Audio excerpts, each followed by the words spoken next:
which was eventually rebuilt after the fire destroyed nearly 30,000 acres and dozens of homes. Now, Judicial Watch also notes that another related threat from the charming community has been created by the increasing number of packages containing deadly drugs littered throughout the area by mules, often in residential neighborhoods. In other words, the drug traffickers, the Mexican cartels, bring the drugs over to the U.S. side, leave them in drop-off locations, and other traffickers come and get them and carry out their operations. And God forbid your kid or someone finds that, and again, first off, be exposed possibly to fentanyl, but second off, gets targeted then by gangs or cartel members because of that. And now you have a congressman saying that cartels are coming to every town in the United States of America. Congressman Anthony D'Esposito from New York has been trying to raise the alarm over this for some time. He warned in September that if these operations are not stopped, the cartels are coming to every neighborhood in the U.S. This is according to, again, his public statement. He said the Biden administration's border crisis has reached all corners of the United States, with residents in and around New York witnessing the growing control of drug cartels and their street gang affiliates. Because, again, remember, a lot of the gangs in the United States, they make their money through drugs. They make their money through drugs which come from the cartels, meaning, again, the gangs are an extension of the cartels. And he notes it as well because of President Biden and the Department of Homeland Security Secretary Mayorkas's policies, every state is now a border state. The cartels have pushed their way into every part of the country.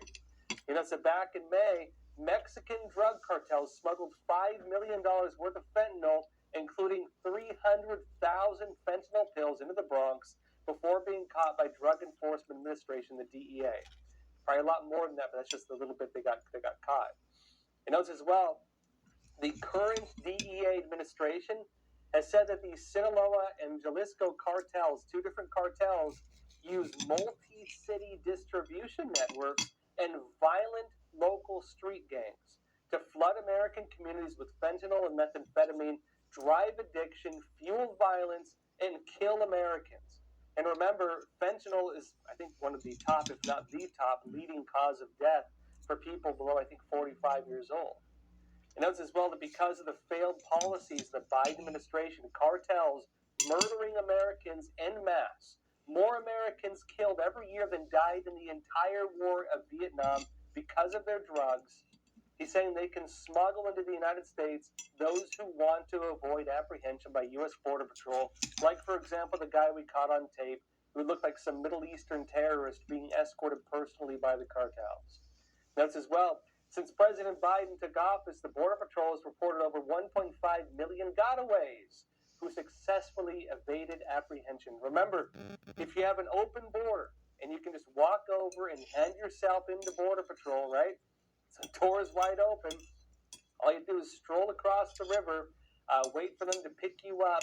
You sign the papers. You get free houses, free food, free prepaid credit cards, free everything. The individuals who avoid that process to not get free food and free houses and, you know, free healthcare and free everything else, they're usually avoiding that because they would be deported because they have really bad criminal records, or maybe they're on like a terror watch list.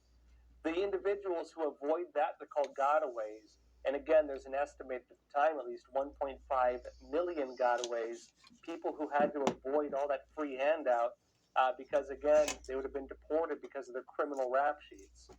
Remember also, folks, as Texas is trying to launch its own operations to secure the border because the Biden administration is delinquent on its duties as the federal government, and while the Biden administration is instead suing to stop Texas from securing their own border, Texas troops are going head-to-head against the Mexican cartels.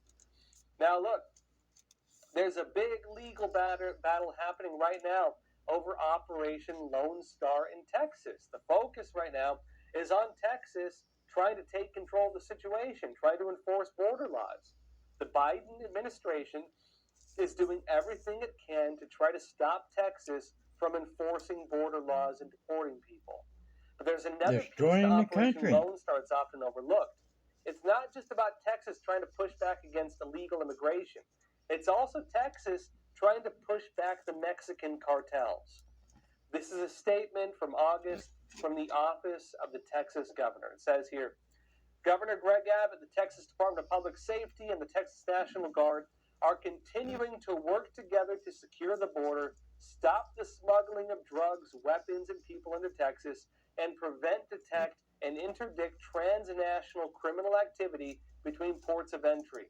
And it says further in, after Mexican cartel members armed with automatic rifles and armor-piercing ammunition were arrested earlier this month, again back in August, after crossing the border into Texas, DPS Lieutenant Chris Olivares joined Fox News to discuss Operation Lone Star efforts to curb violent transnational criminal activity.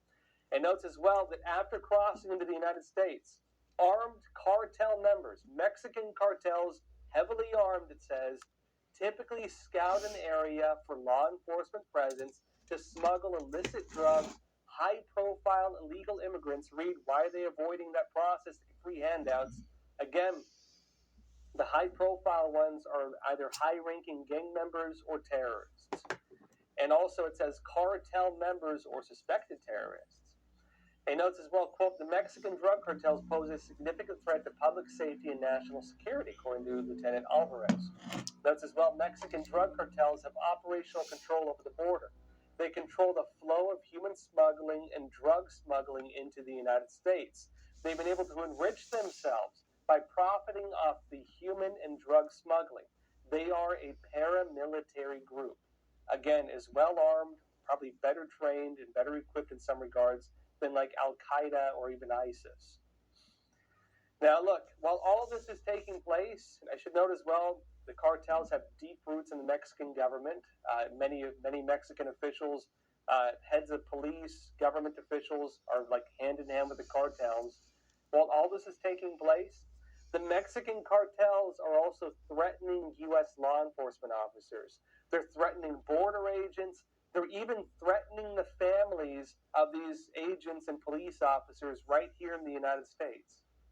Border Report notes, cartels are going on social media to gather intel on Texas sheriffs and departments along the southern border, using the information to threaten and taunt law enforcement. Again, Terrells County, Thaddeus Cleveland says. And it's that Sheriff Cleveland has been posting to his Facebook account showing loaded vehicles found in traffic stops made by Terrell County officials in Texas. And that's that according to the sheriff, cartel members regularly check Cleveland's page on Facebook and use the information to taunt him, to make fun of him, to tease him, to threaten him. You know, so among them, he says, was a member of the Jalisco New Generation cartel, which is one of the newer, very violent cartels in Mexico, who was calling the sheriff vulgar names in one post and derogatory names in another, warning him that they were watching him and his woman. In other words, he said that they were basically threatening him and his spouse, right? Red State notes that not only are cartel members threatening Cleveland and other law enforcement officials, but he also stated they are gathering intel on those officials through social media accounts. He continued saying that over his 26 years in law enforcement, cartel members, Mexican cartels, have put out hits on various agents at various times. They're calling in assassins on Americans. They're calling in assassins on our own law enforcement. Now, police and border agents are key targets for a few reasons, you might remember. Not only are they the ones who can arrest the cartel members, push back against the cartels, but throughout Latin America, remember how the cartels operate. The Mexican cartels buy off police. The Mexican cartels buy off judges. They buy off local officials. They buy off high-level officials. They try to get everybody in their pockets. And anybody on the take is as a member of the cartel serving their role through whatever they play. Whether it's, again, the head of the whole country or the head of the police or the head of the military, they will try to target them to get them working for the cartels. And the cartels are doing the same exact thing in the United States. They're targeting our officials with bribes, targeting them with threats, and even going after, again, border agents.